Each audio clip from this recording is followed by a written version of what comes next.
नमस्कार दोस्तों, खबर एक्सपो यूट्यूब चैनल में आपका स्वागत है। इस समय हम खंडवा के जिला अस्पताल परिसर स्थित पोस्टमार्टम रूम के पास मौजूद हैं और एक दुखद खबर यह है कि खंडवा के एक युवा अधिवक्ता जिन्होंने अभी कुछ दिनों पहले ही वकालत चालू की थी और बहुत कम समय में एक अलग पहचान बनाई थी, कल एक सड़क दुर्घटना में उनका निधन हो गया। और उनके निधन के बाद समाज के लोगों में, रिश्तेदारों में और वो अपनी वकालत के माध्यम से जिन लोगों की मदद करते थे उनके बीच काफ़ी मातम पसर गया है और सभी लोग काफ़ी दुखी हैं। तो उनके परिजन और यहाँ पर उनके मित्र काफ़ी संख्या में आए हुए हैं, तो हम उनसे बात करेंगे। भैया नमस्कार, आपका स्वागत है। नमस्कार जी भैया, क्या हुआ था, क्या नाम है वकील साहब का? वकील जो जिनका एक्सीडेंट हुआ मृतक कुलदीप दमाड़े थे जी। मेरे साले ब्रदर इन लॉ थे वो जी। युवा अधिवक्ता थे जी। रात को ये 2:30 से 2:45 के बीच में जिनके कोई मित्र की शादी थी जी। तो ये कुछ सामान देने के लिए वापस जा रहे थे जी। तो ब्रिज चढ़ते समय जो वो फुटपाथ है जी।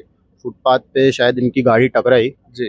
तो बैलेंस बिगड़ा तो सर के बल ये शायद गिरे जी। तो सर में काफी गंभीर चोट आई जिससे उनकी स्पॉट पे डेथ हो गई। जी, मतलब अस्पताल लेके आए थे? फिर अस्पताल लेके आए थे लेकिन अस्पताल लाए तो बता दिया कि डेथ है और इनके साथ एक जो पीछे बैठा हुआ था वो भी बहुत सीरियस है, वो इंदौर को रेफर किया। इंदौर रेफर किया। ये कुलदीप भाई की आयु कितनी थी? कुलदीप भाई की आयु 25 वर्ष थी। जी, मैं आपसे ये जानना चाह रहा कि इतनी संख्या में लोग यहाँ पर आए हुए हैं, तो युवा अधिवक्ता ही थे, तो उनने इतनी कम उम्र में इतनी पहचान बना ली थी, उनको चाहने वाले, मैंने एक दो लोगों से बात किया, वो बता रहा है कि भैया बहुत व्यवहारिक व्यक्ति थे। कुलदीप मेरा साला था, इसलिए आप ये मत समझेंगे बड़ा ही कर रहा हूँ। वो एक ऐसा व्यक्तित्व का धनी था कि वो बच्चों में बच्चा, बड़ों में बड़ा, बहुत मिक्स होके रहता था, सामाजिक व्यक्ति था। मतलब उसके होने से ही बहुत सारे आप जैसे लोग देख रहे हैं ना, मतलब उसकी उपस्थिति ही काफी थी। अगर वो कहा नहीं जाए ना तो महसूस होता था कि यार कुलदीप नहीं है। तो ये क्षति बहुत वैसी है कि परिवार को इस क्षति को सहन करने की भगवान शक्ति दे और बहुत दुखद घटना है ये।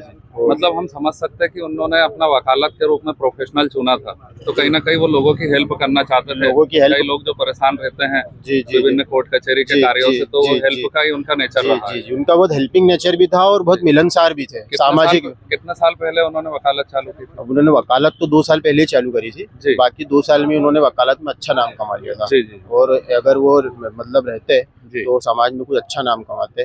और मेरी सभी से यही आग्रह है कि अपने बच्चों को है ना पैसा ना दे, संस्कार दे। उनसे पूछे कि वो कहाँ है, उनको टाइम पे उनको घर बुलाए, है ना, नहीं तो ऐसी घटनाएं और किसी के साथ भी होगी। बहुत दुख होता है किसी का जवान बच्चा चले जाता है तो है ना, घर में सबका रो रो का बुरा हाल है, लेकिन अपने बच्चों को समझाए, उनकी मॉनिटरिंग रखी कि कहाँ है वो, है ना। वकील साहब के पिताजी गवर्नमेंट में है? उनके गवर्नमेंट जॉब में।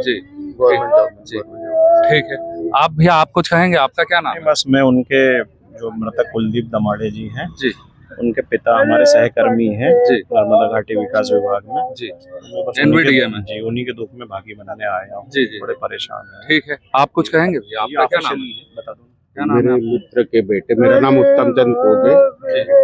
जो कुलदीप दमाड़े जी थे मेरे मित्र के बेटे और रिश्तेदार भी है। इतने मिलनसार व्यक्तित्व के धनी थे वो कि जहाँ अपने रिश्तेदारों से, परिचितों से, वरिष्ठों से मिलते थे, पैर छूते थे, आशीर्वाद लेते थे। हमको तो कुछ समझ नहीं आ रहा है कैसे और क्या हो गया, अभी तक विश्वास नहीं हो रहा है, पर अब इसके आगे अब कुछ बोल ही नहीं सकता। जी जी, ठीक है। यहाँ पर कई और भी लोग आए हुए हैं, हम उनसे बात करने की कोशिश करेंगे। क्या नाम है भैया आपका? क्या नाम है? संजय पिपलाद है। क्या कहेंगे आप?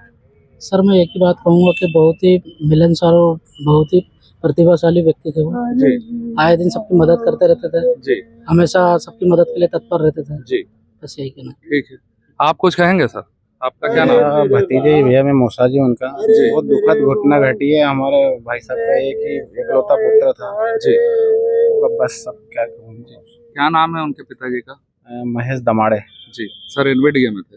हाँ, एकलौते पुत्र जी। तो हम आपको बता देना चाहते हैं कि ये जो दुखद घटना हुई है, उनके पिताजी जो NVDA में अधिकारी हैं और उनके एकलौते पुत्र थे कुलदीप दमाड़े जी, जो खंडवा में युवा अधिवक्ता थे और अपनी वकालत के माध्यम से लोगों की सेवा कर रहे थे। हम और भी लोगों से यहाँ पर बात करने की कोशिश करेंगे, उनके मोहल्ले के भी कुछ लोग यहाँ पर आए हुए हैं। सर आपका क्या नाम है? Sir SR Savner. जी, सावनेर। महेश दमाड़े मेरे भतीजा है जी। हाँ, मैं उनका काका आनंद नगर में रहता हूँ। जी। और ये घटना रात के 1-1:30 बजे के लगभग हुई। अब कैसे हुई ये ब्रिज के ऊपर, इसका कोई पता नहीं चल पाया, क्योंकि साथ में जो बैठा था जी। वो भी सीरियस है, उसको भी इंदौर किया है। जी जी हाँ, अब वो जो एक्सीडेंट जिस समय हुआ जी। उसके साथ में है, वही कहानी सही साठ बता सकते हैं। जी जी हाँ, बाकी ये दुखद घटना है। जी हाँ, बहुत उन्होंने- बुरा हुआ। हाँ, जी काफी संख्या में लोग आए, हाँ, उन्होंने हाँ, बहुत हाँ, सेवा की है लोगों की। बहुत अच्छा मिलनसार है। फिलहाल हमारी इस खबर में इतना ही। हमारी खबरों से जुड़े रहने के लिए हमारे YouTube चैनल खबर एक्सपोज को सब्सक्राइब कर दें और बेल आइकन का बटन दबा दें ताकि हर अपडेट आपको सबसे पहले मिल सके। धन्यवाद, नमस्कार।